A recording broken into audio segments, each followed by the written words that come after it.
తెలంగాణ రాష్ట్ర ప్రభుత్వం ఏదైతే మహిళా సాధికారత అని చెప్తున్నారో దయచేసి సిగ్గు తెచ్చుకోండి. ఈరోజు ఈ పరిస్థితి చూసి మాకైతే బాధ అనిపిస్తుంది.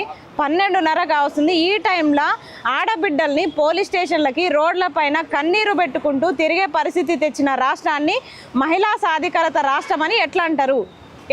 ఇప్పుడు రేవంత్ రెడ్డి మాకు సమాధానం చెప్పాలి. ఈరోజు తెలంగాణ మహిళ, తెలంగాణ ఆడబిడ్డ కన్నీళ్లు పెట్టుకుంటుంది. మరి హోంశాఖ మంత్రిగా ఉన్న మీరు దీనికి ఏం సమాధానం చెప్తారు? పక్క రాష్ట్రం వచ్చి మన రాష్ట్రంలో ఉన్న ఒక వ్యక్తిని, తెలంగాణ బిడ్డని తీసుకొని పోతుంటే, తెలంగాణ ఆడబిడ్డని బర్ర ఈడ్చుకుంటూ పోతుంటే ఇది నిజంగా రావణ కాష్టనా, కీచకవాదనా? ఏం జరుగుతుంది ఇక్కడ అసలు?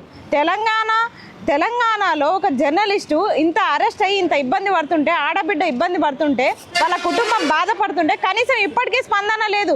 ఇంత సోషల్ మీడియాలో వైరల్ అవుతుంది. మేము కూర్చున్నంత కాలంలో ప్రతి సోషల్ మీడియా ప్రతి ఒక్కరు కూడా ట్యాగ్ చేసి అందరు కూడా పంపిస్తున్నారు కదా.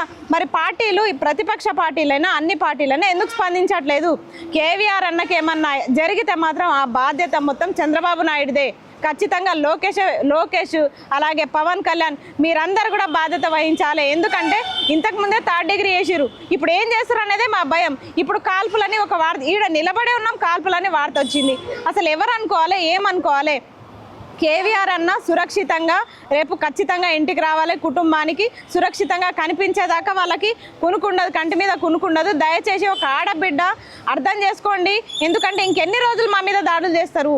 కాబట్టి ఖచ్చితంగా ఏపీ ప్రభుత్వానికి, చంద్రబాబు నాయుడుకి మేము రిక్వెస్ట్ చేస్తున్నాం. దయచేసి మహిళలను అభ్యర్థిస్తున్నాము, ఖచ్చితంగా కేవీఆర్ అన్నని సురక్షితంగా క్షేమంగా వదిలిపెట్టండి. ఎలాంటి 3rd డిగ్రీ ఇలా చర్యలకు పాల్పడకండి దయచేసి. ఒకవేళ మీరు గనక కేవీఆర్ అన్నకి ఎలాంటి ప్రాణహాని చేసినా, చిన్న గీత పడ్డా సరే మేము మాత్రం ఊకుండే ప్రసక్తి లేదు. ఖచ్చితంగా రాష్ట్రాన్ని అగ్నిగుండం చేస్తాం. ఏపీ ప్రజలను ఇక్కడ ఏపీ ప్రజలు కాదు, ఏపీ నాయకులు ఎవరైతే ఉన్నారో మీరు బాధ్యతారహితంగా ప్రవర్తిస్తున్నారో మీకు ఖచ్చితంగా బుద్ధి చెప్తాం. తెలంగాణలో అడుగు పెట్టకుండా చేస్తాం. దయచేసి అందరు గమనించాలి. ఆడబిడ్డని దృష్టిలో ఉంచుకొని మీరు లాగుతున్నారు కదా, అసలు నిజంగా మీకు సిగ్గుశరాలు ఉన్నాయా? ఒక ఆడబిడ్డని, మీ ఇంట్లో ఆడబిడ్డని అయితే అట్లే లాగుతూ ఉంటే మీరు ఊకుంటారా? అసలు పోలీసులేనా మీరు? మీరెవరు ఎందుకు తీసుకోపోయారు? తన ఫోన్ ఎందుకు తీసుకోపోయారు? అసలు తనని ఎందుకు తీసుకోపోయారు? ఒక ఆడబిడ్డని ఎందుకు అట్లా లాగుతున్నారు అందరు కలిసి? అసలు ఇది ఎక్కడి చట్టము? ఏ చట్టంలో రాసిపెట్టింది? ఏ రాజ్యాంగంలో రాసిపెట్టింది చెప్పండి.